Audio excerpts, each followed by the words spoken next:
Hello, welcome back. I know it's been a while since I've posted a video, and I'll kind of go into some details here very quickly. I'm trying to keep this short so that I can actually post this on the internet within reason. Um, I've been having a bit of a rough go of it, so I think my wife's hit the nail on the head, and we're actually looking into getting me diagnosed bipolar. Problem is, like back in May when I started Positive Kedge and getting real hyperactive about it, um, I was on a high. Nobody could tell me I could do wrong. Nobody could tell me that I was off base, that I wasn't doing something that was not positive. But so I was on a very high. I could see the world through just a positive light and understand everything that was around me in a positive manner. And I've been down since then a couple of times. My wife had it outlined perfectly. I came back up in July, and I went back down, and came back up, and went back down. So she's actually tracking it and sent a letter off to my doctors. It's all irrelevant. But what I wanted to kind of talk about was watching some of the warning signs that you might be having an issue like I am. Firstly, I randomly took up smoking again, like that's a normal habit to have.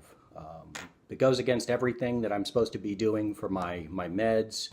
I have arthritis, which smoking makes it worse. I have not psychotropic drugs, goodness gracious, my antidepressants. It makes them ineffective as well. So just as a thought, that's one thing that I'm doing that I probably shouldn't be. The other one is kind of doing some other just dumb stuff that I won't necessarily discuss here, but not necessarily being a very good husband, we'll just say. And nothing bad, but just not being a kind person is probably the best way to put it. So, doing everything in my control to destroy my marriage, unfortunately, but my wife's too damn strong for that, and she kicks me in the shin and reminds me how good I have it and how wonderful everything is, and she's fantastic. So, thank you, Sam. But anyway, so for those out there that might have an idea that you're suffering from some type of depression, and then when you come out of it, you do really dumb stuff until you get right back into where you were, just be wary of the potential that you might be suffering from something different. So the medications for bipolar are different than the medications for depression. The problem is what the depressants do is antidepressants rather does is when I'm depressed, it makes me really low. When I'm on one of my highs, it makes it not effective. So my meds aren't working. So I don't think I'm where I need to be for my meds. But Christ, I don't even know if I want to post this. It's a lot of whining and whinging, as it were. Anyway. That's the problem. So when I get down, I can't do positive. I can't see the light at the end of the tunnel. The problem with my depression specifically is once I get down, I'm like, fuck it. Why am I still here? I'm not going to kill myself, but if I got hit by a school bus, would that be so bad? It's a kind of a hard thing to say out loud, but and probably for you to hear as well, but just something to consider that, I'm not necessarily in a great place. Samantha's got a new job. Kids are doing fantastic at school. We have a 15-year plan that we've listed out for our finances and what we plan on doing. I can't complain about the life I have. I could, but I won't. But I'm spoiled is probably what it comes down to. But, I don't get it. I want to crawl in bed and just fall asleep. But I keep pushing. This morning I woke up, took a shower, helped Samantha out, get the kids ready for school. Got some reading in with Georgia already this morning. I went shopping by myself. That's not something extraordinary, but it's just something out there. I actually created a list of things that we needed around the house. Went out and bought some, like a bath mat for the girls' bathroom, and went and bought a shower curtain. And it all seems mundane. But just simply getting in the house and doing those things, getting a haircut. I've been blown off getting a haircut for quite some time now. And I went back over to the supercuts, I guess the best way. I used to laugh about supercuts and what a joke they were. They're actually quite good here in East Lyme. But, so I got up, moving around. I talked to my friend Dave yesterday, which was fantastic, listening to him talk about his experiences and all the stuff going on in his life. But I am trying to dig out of a hole, as it were, trying to figure out what the hell I'm going to do. Still no job. I got rejected for a job, which isn't all that bad. It was all the way up in Newport, Rhode Island, which would be an hour and 25 minutes of driving for me one way each day. So about 3 hours of driving every day just to go to and from work. And the money wouldn't have been that great. So, I mean, it'd been more than what I'm making now, but, excuse me.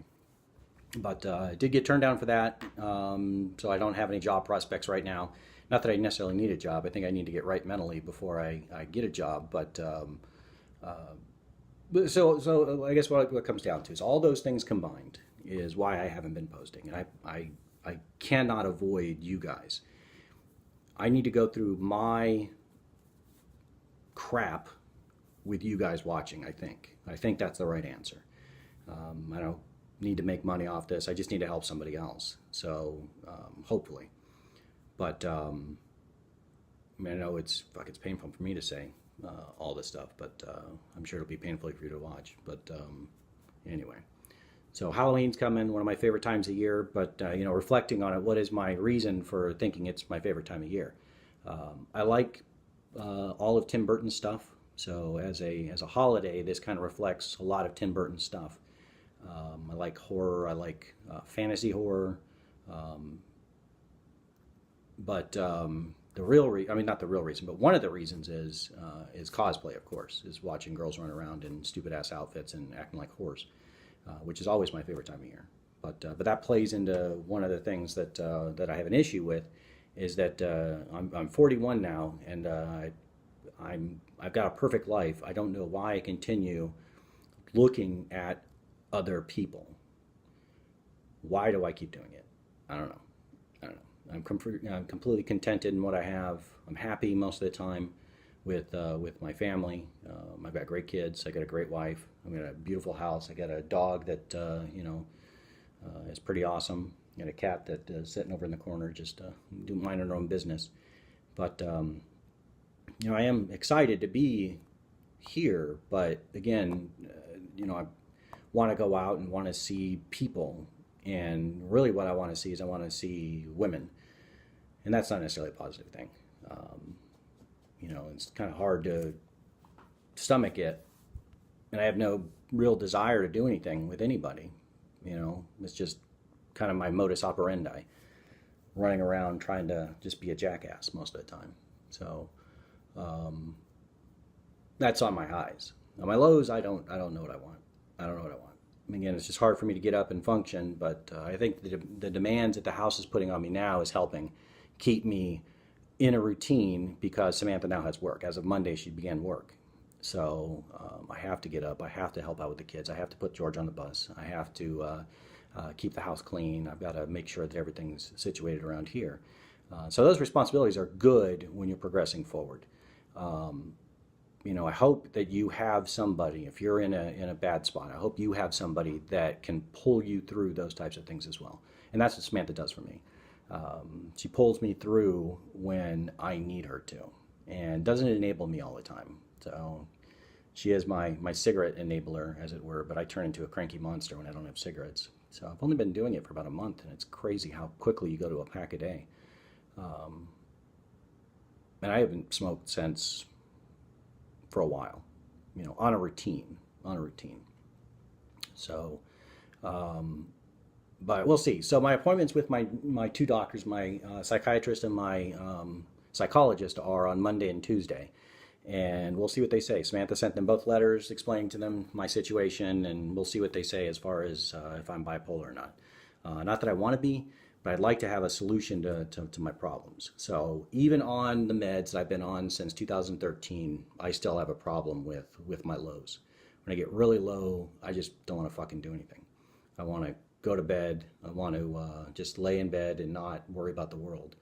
it's hard for me to be creative and write in my books. I've got tons of things that I should be crafting. I've got maps that I made a couple of months ago that I haven't even finished. I've got projects, open projects all around that I need to be getting on, but then you get real low and you're like, man, who gives a fuck about that? Who cares about what the what the future is at that point, right? I mean, who cares about the outcome? I'm not even worried about anything at this point. So I am trying to do stuff. So I'm here obviously talking to you guys, trying to work through some of my issues, trying to figure out something. And if I can tow you along for the ride, maybe I can get some support, as it were. I don't need a bunch of people telling me I'm okay. I know me, but it's the human contact side that I do need. We have a couple of friends that we're starting to get with here in the local area. So it's a little better for people here in the local area. I had a buddy of mine who lives in Albuquerque. He reached out Monday before last Monday, and we chatted for about an hour on the phone while he was driving home, and that was nice. Catching up with a bunch of old friends on the internet and talking to people and seeing people on Facebook, like all my Palo Verde High School compatriots. Catching up with them and seeing how their lives have gone for the last, what is it? We're at 22 years past our graduation in May of 1996, right? So seeing how they've done with their lives, and very excited to see people doing well with their lives. So that's helping too. But again, I need to stop avoiding you guys and just post videos and kind of explain how my day's going. So next one, hopefully I'll post, is going to be tomorrow. I'm going to try and do this raw and just take this directly from the camera, throw it into iMovie, and then upload it directly so that you guys get this a bit raw. So I'm not worrying about a bunch of like, oh, is it correct? Is it right? Is it right? I'll talk myself out of posting anything if I do that, right? I got a fresh haircut today, so that's the real reason I'm posting. Let's be honest, I look good. But anyway, so trying to think. Yeah, if you're in a bad spot and you're having a hard time, sticking your nose to the grindstone used to be what I would do, and I'm sure I've had this issue for a very long time. When I was on the boat, I had terrible bouts of depression, where I was having a horrible time. And what kind of got me back on my feet was doing the daily grind, going through and making sure to stick your nose to the grindstone, find something to do that just gets you through it. Something, for me, it's something absolutely monotonous. I'm going to go up and clean the girls' bathroom, for example. I know that sounds ridiculous, but that cleaning is something that is good, but making sure that they don't have a dirty bathroom so they can go and use it is a positive thing for the house. But again, just getting out there and doing something. Do something. Move your body. Move. Progress forward. Find something, even if it's as minor as doing the dishes. Do the dishes just to say that you accomplished something that day. I know self-care is a big thing of mine too. Where brush your teeth. I know that sounds stupid to a lot of people that'll be watching this, but that's a labor at times for me. Is just getting up, going through the routine, brushing my teeth, and just moving on with my day. Most days I get up, I don't shower. I don't stink, but I don't shower because I really don't do anything. I don't brush my teeth. I just sit around, lounge around like some kind of, effectively a cat. I'm a cat. Yeah, that's probably the best way to put it. I'm a cat. Except I don't lick myself. If I could. But anyway, so I'm going to end this now so I can get it under 15 minutes. Any feedback I appreciate. Again, I don't need a bunch of you're doing well, keep with it stuff. Just if you're having a hard go of it and this helps you, send me a direct message. Don't worry about posting something directly onto the website. We don't need to all share in the discomfort necessarily, but it would be helpful if I could get at least a little feedback. I've been getting it pretty good. I had another subscriber, somebody from high school. Thank you, Monica, for subscribing. So that puts me at 15 subscribers out of the 105 people I have, or 117 people I have on Facebook. So if I get more subscribers, that'd be fantastic. But anyway, I'll end this now, and I do appreciate everybody out there listening when you do. All right, have a good day.